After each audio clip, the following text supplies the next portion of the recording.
नमस्कार साथीहरू, पोर्टफोलियो प्लसमा हार्दिक स्वागत गर्न चाहन्छु। आज मैले तपाईहरुलाई एउटा फेरि इन्फर्मेटिभ भिडियो लिएर आइसकेको छु।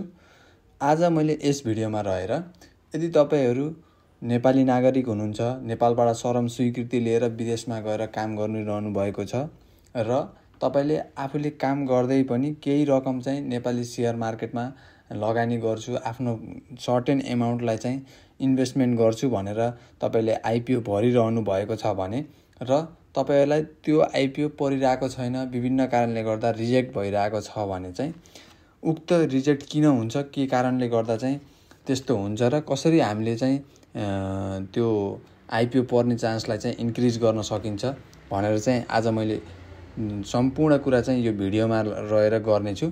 कृपया यस भिडियोलाई अन्तिमसम्म स्किप नगरिकन हेरिदिनु होला भन्दै आउनुस् सुरु गरौँ आजको यस भिडियो। कन्टिन्यू आईपीओ भर्दा पनि नपर्ने प्रमुख कारण हुन सक्छ रेमिटेन्स एकाउन्ट र डिम्याट एकाउन्ट चाहिँ लिंक नहुनु। यदि तपाईले फरेन इम्प्लोयमेन्टको लागि भनेर चाहिँ तपाईले रेमिटेन्स एकाउन्ट खोल्नु भयो, नयाँ डिम्याट एकाउन्ट पनि खोल्नु भयो, नयाँ सीआरएन नम्बर लिनु भयो, तर पनि तपाईको त्यो डिम्याट एकाउन्ट र रेमिटेन्स एकाउन्ट चाहिँ लिंक छैन भने तपाईले फेरि त्यही पुरानै तरिकाले या पुरानै आईडीबाट आईपीओ अप्लाई गरिरहनु भएको छ भने चाहिँ तपाईलाई त्यो आईपीओ नपर्ने चान्सेस बढी हुन्छ।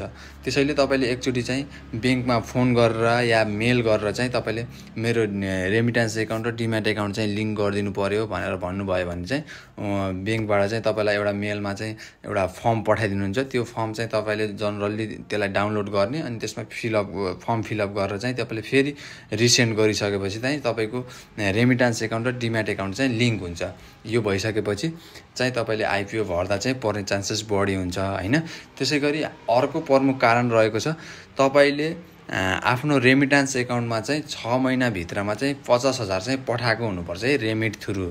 तपाईले जस्तो हुन्डी गरेर या अरूबाट नेपालबाटै पठाएको चाहिँ त्यो मानिन्न हैन।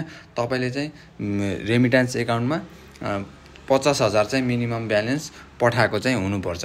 यदि तपाईले त्यो 6 महिना पठाएको चाहिँ 6 महिना क्रस भएर चाहिँ 7, 8, 9 महिना भइसक्यो तर तपाईले त्यसमा रेमिट थ्रु चाहिँ त्यो रेमिटेन्स एकाउन्टमा पैसा पठाउनु भएको छैन र आईपीओ भरिरहनु भएको छ भने चाहिँ तपाईलाई आईपीओ पर्दैन है। यो पनि तपाईले ख्याल गर्नुपर्ने कुरा हुन्छ। र यसगरी अर्को प्रमुख कारण रहेको छ तपाईको चाहिँ वर्क परमिट एक्सपायर हुनु है। तपाईको वर्क परमिट एक्सपायर भइसक्यो, तपाईले चाहिँ फेरि त्यो रिन्यू गरेको वर्क परमिटलाई चाहिँ बैंकमा जानकारी दिनु भएन, तपाईले फेरि पुनः त्यो बैंकलाई पठाउनु भएन भने चाहिँ तपाईको त्यही पुरानै डकुमेन्टबाट चाहिँ तपाईको आईडी चलिरहेको हुन्छ र तपाईले त्यसबाट आईपीओ भर्दा चाहिँ पर्ने चान्सेस एकदमै कम हुन्छ। तपाईलाई पर्दैन किनकि तपाईको वर्क परमिट एक्सपायर भइसकेको हुन्छ। तपाईले चाहिँ फेरि पुनः चाहिँ त्यो वर्क परमिट चाहिँ फेरि बैंकलाई पठाएर पासपोर्ट फेरि पासपोर्ट साइजको फोटो फेरि पुनः बैंकलाई पठाइसकेपछि उसले चाहिँ रिन्यू गरिदिन्छ, जुन चाहिँ तपाईको फेरि सुचारू हुन्छ र तपाईले भर्न सक्नुहुन्छ हैन। त्यसैगरी अर्को फेरि प्रमुख कारण चाहिँ के हुन सक्छ भन्दाखेरि तपाईको चाहिँ प्रत्येक वर्ष या आर्थिक वर्षको एन्डमा चाहिँ तपाईले आफ्नो डिम्याट र मेरो शेयर चाहिँ रिन्यू गर्नुपर्ने हुन्छ। जस्तै तपाईले असारको एन्डतिर चाहिँ तपाईले चाहिँ आफ्नो एकाउन्टहरु चाहिँ रिन्यू गर्नुपर्छ। यदि तपाईले रिन्यू गर्नु भएको छैन र यतिकै अप्लाई गर्नु भएको छ भने चाहिँ तपाईलाई आईपीओ चाहिँ पर्दैन।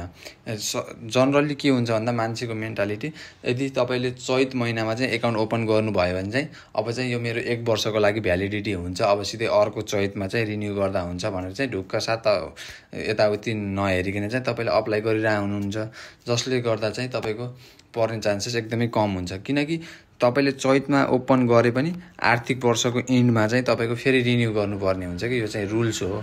तपाईको चैतमा ओपन गर्नुभएको छ भने पनि साउनमा चाहिँ फेरि त्यसलाई रिन्यू गर्नुपर्छ। त्यसैले तपाईले आफ्नो एकाउन्ट चाहिँ रिन्यू भएको छ छैन हैन त्यो चाहिँ एकदम ख्याल गर्नुपर्छ।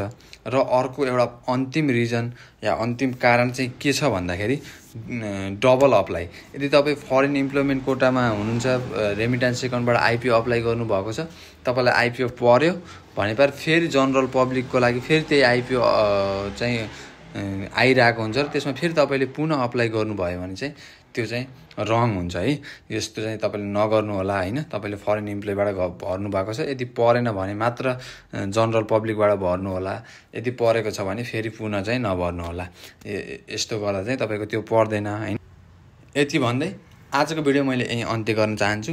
कस्तो लाग्यो कृपया कमेन्ट गरेर चाहिँ आफ्नो प्रतिक्रियाहरू चाहिँ राख्दिन नबिर्सिनु होला। र यस्तै इन्फर्मेटिभ भिडियोहरू चाहिँ मैले फेरि पुनः यस च्यानलमा राख्दै जानेछु।